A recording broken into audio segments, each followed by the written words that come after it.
Daug kalbate apie sėklų apvėlimą. Kam jis apskritai reikalingas? Produktų panaudojimas sėklos tai yra kaip pirmas pienas naujagimiui, nes tada sėkla gauna subalansuotą maistinių medžiagų kiekį gerai sezono pradžiai pradėti. Ir gal dar prie to pridėsiu, kad ko mes ieškojame Lietuvos rinkoje, sakykime taip, Lietuvos rinkoje dominuoja sėklos apvėlimai mikrobiologiniai produktai.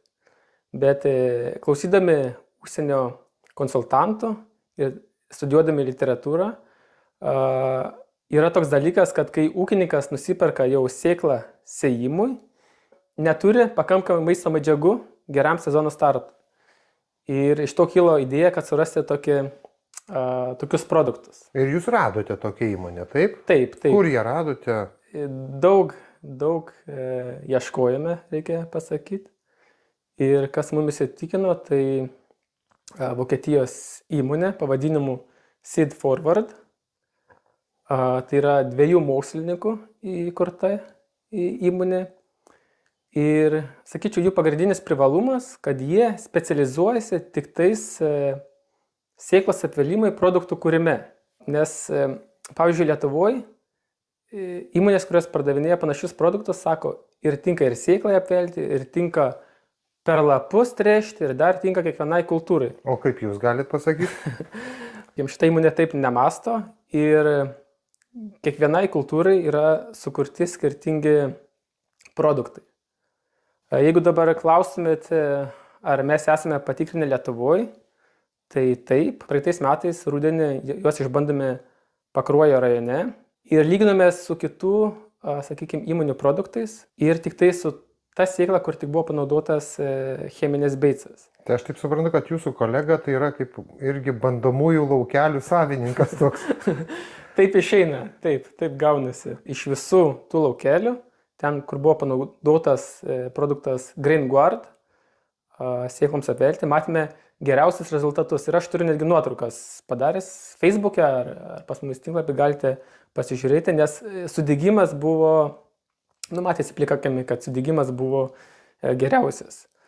Mes turime produktus grūdiniam kultūrom, turime produktus kukurūzams ir taip pat ankštiniams, tai yra žirniams ir pupoms. Ir taip pat šiais metais darysime bandymus su daržovėmis ir rapsu. Bet, sakykime, 3, kurie jau yra išdirbti produktai, tai ką ir paminėjau. Kiek laiko gali ta sėkla būti veiksminga? Tai vienas komplimentas iš ūkininkų pusės, kad jie nėra matę, kad taip kokybiškai apsiveltų pati sėkla.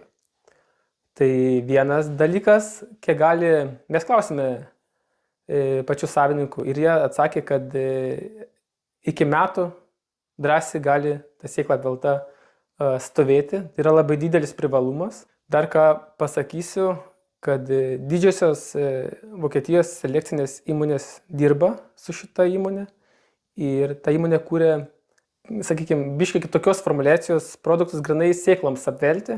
Tai reiškia, kad ateityje, kai ūkininkas jau pirks sėklą, jinai turbūt jau bus ir apvelta šitomis maisto medžiagomis. Kaip jums atrodo, ko gali tikėtis ūkininkas įsigijęs štai tokios sėklos?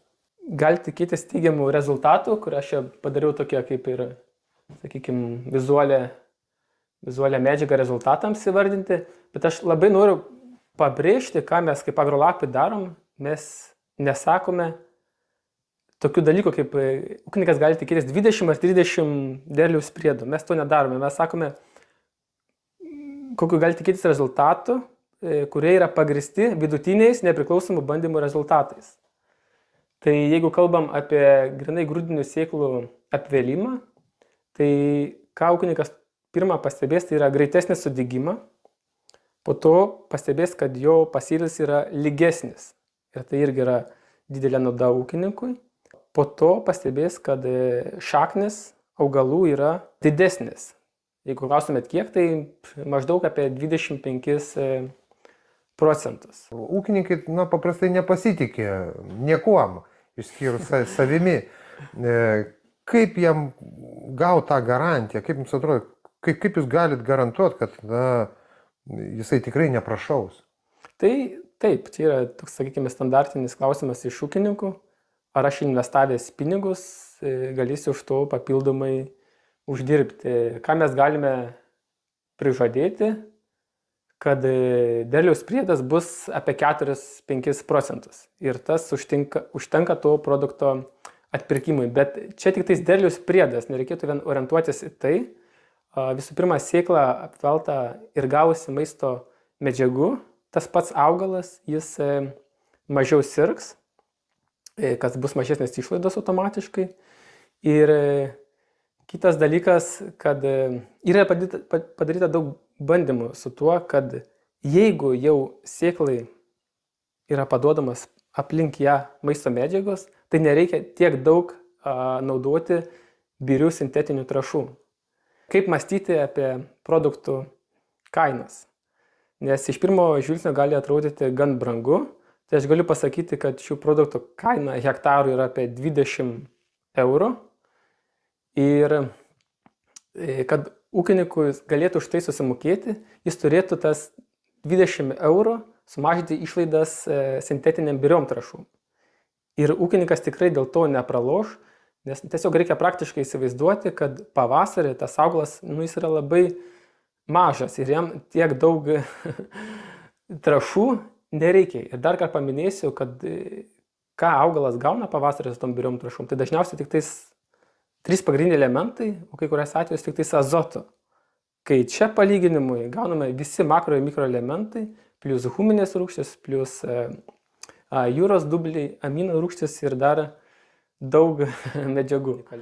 Jie labai daug investuoja į suradimą alternatyvų cheminiams fungicidams. Kaip žinote, ES yra labai griežta tuo klausimu ir turbūt tik laiko klausimas, kada išims pagrindinės veikliąsias medžiagas, kurios naudojamas sėklom apvelti. Jau 3 metus ši įmonė lygina laukelius.